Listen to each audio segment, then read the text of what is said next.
Le titre pourrait être un putaclic, mais ça ne l'est absolument pas. Ce sont trois véritables problèmes qui existent dans la crypto-monnaie et qui, à l'heure actuelle, n'ont pas encore été résolus. Et si tu es capable de trouver une solution, de l'implanter et de la vendre au marché, eh bien je te garantis que tu peux facilement faire des millions avec ça. Du coup, je vais te dévoiler ces trois problèmes et on est y part pour la vidéo. Le premier problème concerne les jeux qui sont en play to earn. La majorité de ces jeux-là vont utiliser des techniques qui font en sorte que ces jeux-là n'ont pas de valeur dans le temps. Il suffit de regarder la façon dont c'est géré avec STEPN ou Axie Infinity pour se rendre compte qu'en fait, à chaque fois que tu vas jouer, tu vas générer des tokens. Ces tokens-là sont des tokens qui ont un objectif utilitaire dans le jeu, c'est-à-dire soit d'améliorer ton personnage dans Axie Infinity, soit d'améliorer ta chaussure dans STEPN. Et le problème, c'est que plus tu vas améliorer ta chaussure, plus tu vas générer de tokens pour améliorer ta chaussure.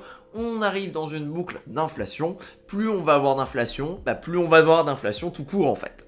C'est-à-dire que plus tu vas améliorer tes chaussures, plus tu vas générer de tokens, plus tu vas améliorer tes chaussures, etc. Je pense que tu as compris, on est dans une boucle. C'est le modèle à l'heure actuelle et en fait il existe pour une raison très simple, c'est qu'il faut motiver le joueur à aller burn les ressources qu'il a générées en jeu et la seule façon de le motiver à burn ses ressources en jeu, à l'heure actuelle qu'on a trouvé, eh bien c'est tout simplement de lui dire écoute joueur, vas-y, si tu dépenses tes ressources là maintenant, on te promet que dans le futur, tu vas pouvoir générer plus de ressources. Et c'est comme ça, tout simplement, que ça fonctionne. Malheureusement, ce système-là, en fait, il a des failles. Parce qu'au final, on se rend compte que les chaussures sont adossées finalement au prix du GST pour STEPN. Parce qu'une chaussure, finalement, ce n'est rien d'autre qu'une certaine quantité de GST et de GMT pour les minter.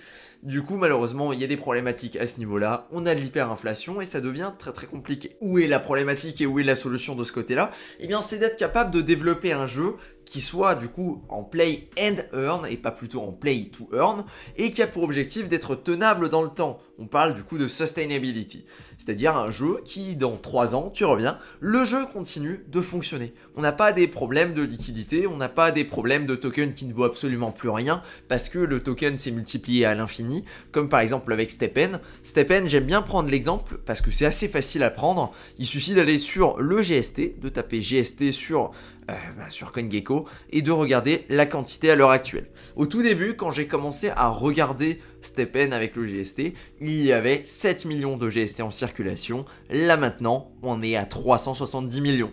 Autant te dire que c'est un petit x50 en termes de quantité, c'est pas négligeable, c'est totalement énorme en l'espace de quelques mois. Voilà, donc ça c'est un gros problème qu'on a au niveau des jeux vidéo en play to earn, c'est vraiment qu'on n'a pas encore de modèle qui fonctionne et qui permet de tenir dans le temps sans avoir de l'inflation délirante ou alors sans faire perdre de l'argent aux utilisateurs. C'est dommage. Pourtant, il y a des trucs qui peuvent se développer et si tu as des idées, n'hésite surtout pas à en parler, n'hésite surtout pas à faire des essais, à créer des choses. C'est ça ce qui parle, c'est ça ce qui peut te permettre évidemment de générer de l'argent si tu trouves une solution à ce problème-là. Le deuxième problème pour devenir millionnaire, il est très simple, il s'agit de l'accessibilité. À l'heure actuelle, si tu veux interagir avec la blockchain, avec les crypto-monnaies, tu n'as pas le choix, tu vas devoir utiliser des wallets. La majorité de ces wallets-là fonctionnent sous la même structure, ils ont peut-être des designs qui changent un petit peu, mais globalement c'est la même chose. Que ce soit MetaMask, Rabby, Trust Wallet ou encore XDeFi, malheureusement le fonctionnement est le même. Il va falloir venir sauvegarder ta passphrase. Ta passphrase, tu l'écris sur un bout de papier en règle générale et tu vas le cacher quelque part chez toi ou chez tes potes ou des trucs comme ça. Voilà, c'est le modèle classique. Le problème, c'est que pour l'accessibilité, malheureusement, c'est pas du tout accessible. C'est très pratique quand tu vas sur un site et que tu te login, c'est Google qui login pour toi, tu te fais pas chier, ça fonctionne bien. C'est très très bien, ça fonctionne nickel. Le souci, c'est qu'on veut la même expérience dans la crypto. On veut que quand tu crées ton wallet, ce soit facile, il n'y ait pas besoin de t'embêter à te faire chier, à aller cacher ta passphrase, à aller l'écrire sur un bout de papier. Ça, c'est chiant, c'est de la friction non nécessaire. Enfin, à l'heure actuelle, elle est nécessaire. Mais l'idée, ce serait de trouver une autre solution pour gérer la passphrase que d'avoir 12 mots. Cette solution-là, ça pourrait être par exemple des images, cette solution-là, ça pourrait être par exemple des objets, ça pourrait être plein de choses, mais à l'heure actuelle, on n'a qu'une solution, là on va avoir des passphrases, et ça malheureusement, c'est très complexe à gérer pour la majorité des utilisateurs, et ça fait peur. Je sais, j'ai des potes, quand je leur dis de créer un wallet sur MetaMask, ils sont en panique. Parce que MetaMask leur met 5 gros warnings pour dire attention les gars, attention, sauvegardez votre passphrase sinon vous allez perdre vos fonds. Quelqu'un qui débarque dans le game, qui voit ce genre de soucis là, malheureusement il panique tout de suite et il se pose la question mais écoute, en fait j'ai pas envie de jouer avec la crypto, voilà ça fait peur. Et l'autre problème qu'on a avec ce MetaMask, c'est l'interface. S'il vous plaît les gars, osez me dire que l'interface de MetaMask est intuitive et bien faite. Absolument pas. MetaMask déjà c'est moche, hein, on va pas se mentir. Et en plus de ça, de temps en temps il y a des bugs avec les transactions. Et encore en plus quand tu vas connecter un wallet physique à MetaMask. Mais là c'est la folie en termes de bugs. Alors évidemment quand toi tu l'utilises au quotidien et que tu as l'habitude, il n'y a aucun souci. Vraiment, tu sais que c'est un bug, tu sais que tu vas revoir tes fonds, tu sais que c'est des problèmes d'affichage qui peuvent arriver, tu vas sur des banques et tu checks si effectivement il y a encore tes fonds sur ton compte. La majorité du temps, c'est le cas, il n'y a aucun problème. Mais pour quelqu'un qui débarque dans le game, qui fait ses premières transactions, je te dis pas à quel point c'est stressant de voir des transactions qui fail ou des transactions qui sont cancel. Le mec il sait pas si encore son argent sur son compte ou pas, c'est horrible comme expérience de premier utilisateur. Ça clairement c'est le genre de truc qu'il faudrait trouver des solutions pour rendre ça beaucoup plus souple, quelque chose de plus visuel, quelque chose qui fonctionne vraiment bien et quelque chose qui soit beaucoup plus cool d'un point de vue visuel tout simplement hein, que MetaMask qui à l'heure actuelle est vraiment outdated. La seule raison pour laquelle ça fonctionne c'est parce que c'est un petit peu la solution de base que tout le monde utilise et vu que tout le monde l'utilise, bah les nouveaux utilisateurs vont l'utiliser et tu connais le cercle vicieux. Ça veut pas dire que c'est le meilleur produit mais à l'heure actuelle c'est ce qui est utilisé en masse. Voilà, donc le problème d'accessibilité, quelqu'un qui arrive à trouver une solution pour avoir un login facile sur un MetaMask, pas avec un mot de passe, je sais pas, des solutions hein. L'idée c'est pas de vous donner les solutions dans cette vidéo parce que honnêtement je les ai pas, j'ai pas planché dessus et très clairement je pense que j'aurais pas les compétences pour trouver des solutions à ces problèmes là. Mais si tu as les compétences, si tu as des idées, n'hésite pas à les formuler, n'hésite pas à tester, n'hésite pas à regarder. On va donc passer au troisième problème. Petite annonce, du coup, le 3 août à 18 h, c'est-à-dire demain, mercredi, eh bien, on aura une AMA avec la team de chez Guardians. Pour rappel, Guardians, c'est un projet NFT qui est en rapport avec l'e-sport. L'idée, c'est qu'ils ont leur team d'e-sport et que les Guardians vont faire partie de leur histoire à ce niveau-là. Voilà, du coup, juste si ça t'intéresse, bah, il y aura le live qui sera disponible sur YouTube en direct et sinon, tu pourras regarder la rediff un petit peu plus tard, demain, 18 h. Voilà, on peut passer au troisième point. Troisième problème, un poil plus complexe à comprendre que les deux précédents, on va aller sur AAVE, histoire que ce soit un petit peu plus visuel. AAVE, c'est quoi? C'est tout simplement un protocole qui permet de faire des emprunts dans la crypto. Voilà, je pense que tu connais, et si tu connais pas, bah maintenant tu vas connaître. L'idée quand tu es sur AAVE, c'est que tu vas pouvoir prêter ta crypto-monnaie et emprunter en échange. Le problème quand tu es sur AAVE, c'est par exemple, tu vas venir prêter tu vas par exemple prêter 100 € sous la forme du SDT, d'accord? Du coup 100 € tout simplement, hein, sous la forme du SDT. Mais le souci, c'est que tu vas vouloir emprunter, mais tu vas pas pouvoir emprunter 100 € ou plus. Au contraire, tu vas seulement pouvoir emprunter 80 € par exemple. Alors c'est un design qui a été fait exprès et qui a été réfléchi, hein, c'est pas du hasard si on est à ces chiffres-là. Il y a une raison, hein, mais c'est pas très intéressant pour la majorité des gens.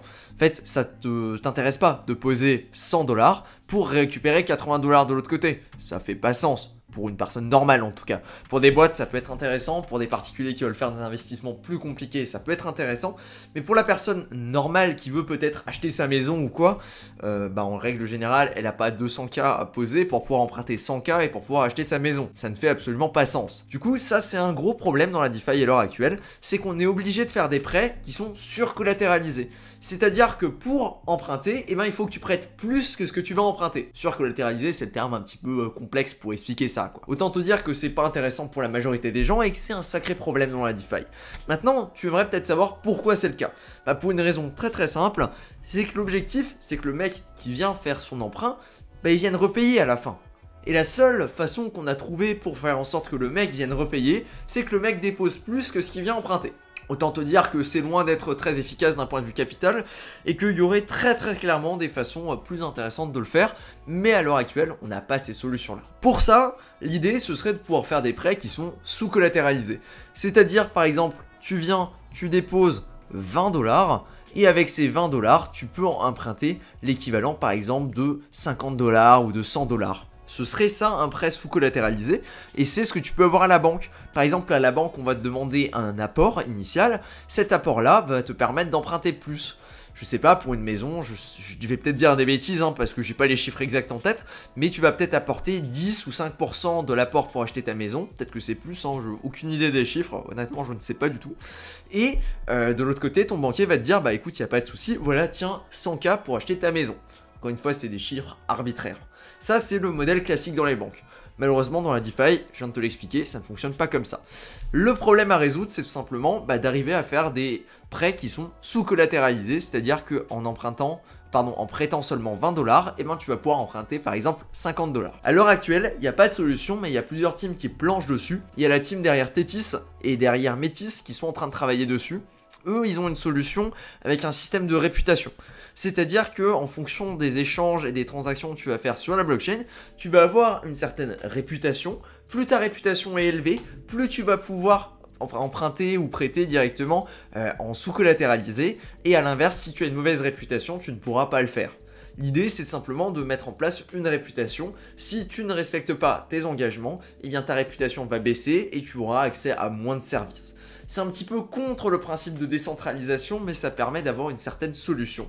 Et il y a également une autre team sur Phantom qui travaille sur le problème, qui s'appelle Deus, et eux aussi sont en train de charbonner là-dessus, mais par contre, eux, je sais pas trop quelle approche ils ont décidé de prendre pour résoudre le problème. Du coup, de nouveau, si tu as des idées, écoute, c'est le moment de les mettre en avant, c'est le moment d'aller chercher peut-être des développeurs ou autres pour essayer tes idées, pour regarder si ça peut fonctionner, parce que c'est vraiment des gros problèmes qu'on a dans la DeFi, et ça, si tu résous ce problème-là, mais c'est 20 fois plus intéressant d'aller faire un emprunt en crypto-monnaie que d'aller à la banque si tu résous ce problème-là en fait. T'as pas idée à quel point on devient concurrent avec la banque, mais en direct, juste avec ce truc-là. Les crédits, c'est un niveau dingue en fait, c'est un marché énorme. C'est vraiment 3 points, 3 problèmes très intéressants, et si tu arrives à les résoudre, je te garantis que tu peux faire masse thune.